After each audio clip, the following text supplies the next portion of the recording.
Zilfer, bilesin.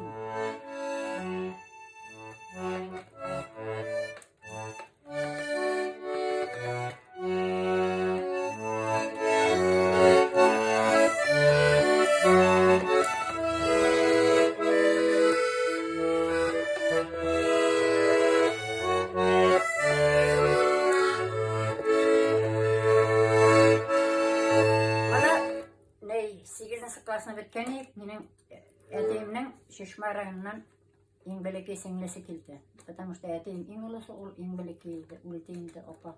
Uzaklar mektepte işledi.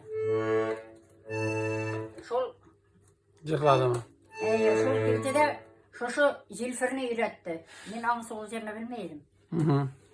Zilfer'ine sonra İran'ı valtıqda jırlayız dege elek bitinde kılıktan koytasın uramdan jırlap Zilfer'ini jırlayız.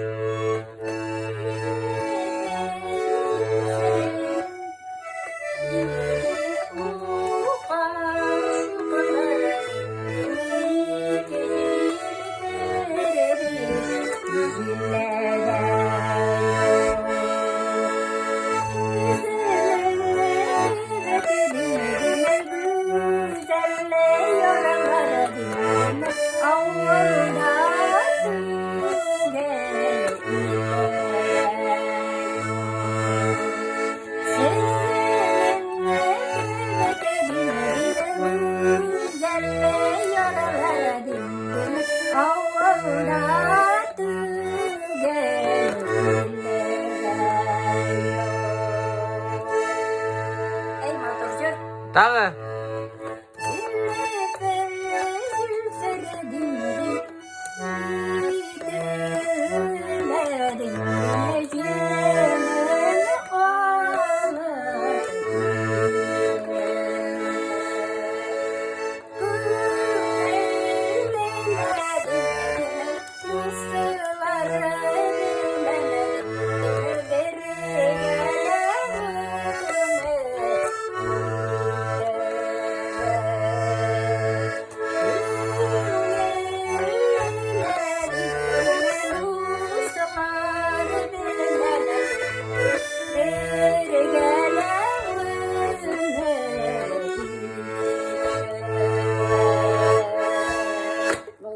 Hadi selam edin.